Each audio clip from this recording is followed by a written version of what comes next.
Ето и да е помощник.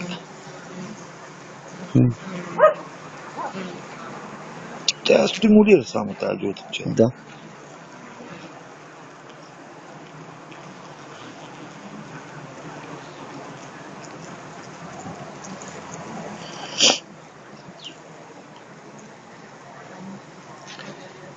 Това също е мала пчеличка. Виж колко е пухкала и бяла. Да. Това е пчела, която не е излизала още в полет.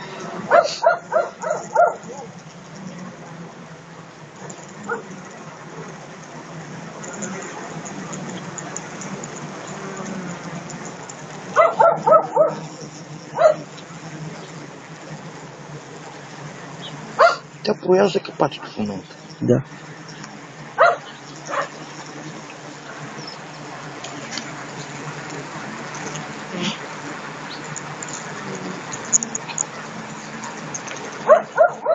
Дигна се температурата на питата, понеже е изложена на слънце и ето тия пчели започват да вентилират, да гонят топлия въздух. Да. Виж, стоят и...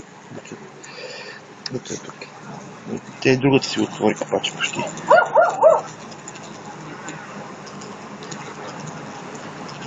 Мога да им помогна, но по-хубаво да го видят хората. Как е действително как се получава.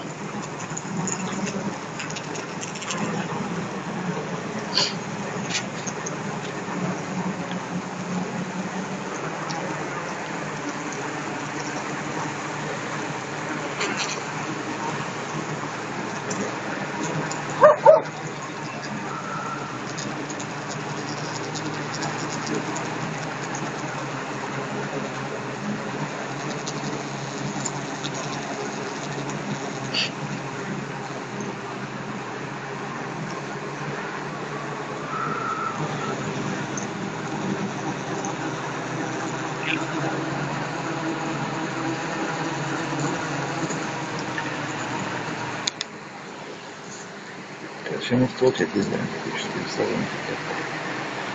Тая какво прави вътре? Нека се да излиза. А тая? Тая подгатва дъното. Почиства килийката.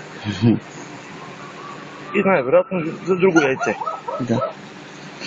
Понеже те като се издухат, вътре остава троптина в станичките, нали, остатъци от храна, от ларвата, от обвивката на ларвата и те след тяхната задача е да го покисат това нещо. Да я подготвят било за не, било за следващото яйце. Да.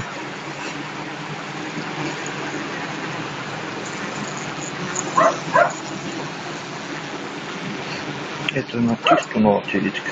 Изпуснали сме от 10 години, но както виж колко е по-бавничка, пухкава, беличка, още си не е разпънала кръвта. Да.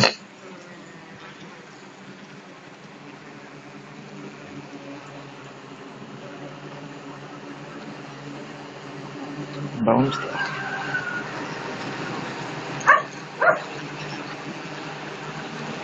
Това почти съдна. Красика вече по-много.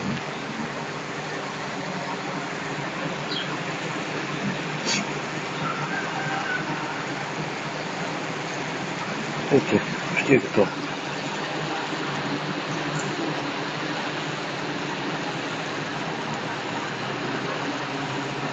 Започва същевременно и други да проявят капачета. С тези не са едновременно, значи. Да. Това е на 17 тази степен горе-долу. Да, и тази почти е.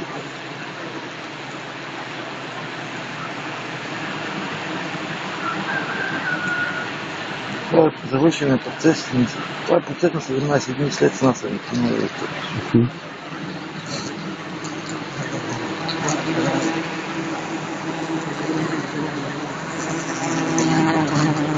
Да.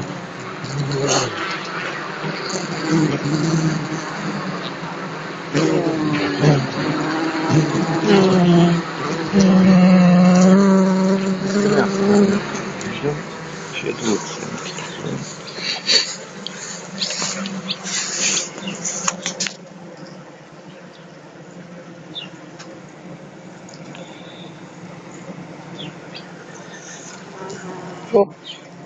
Малко и трябва още.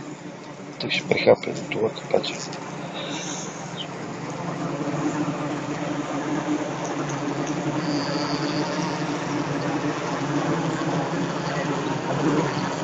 Ето едно момиче, напани се.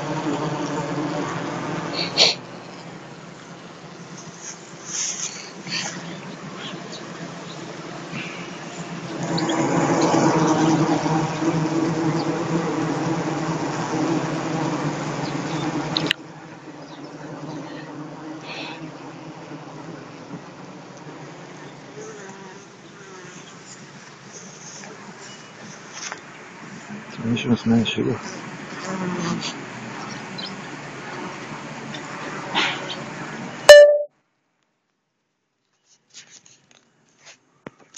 Прегря телефон. От слънцето си вече. Да.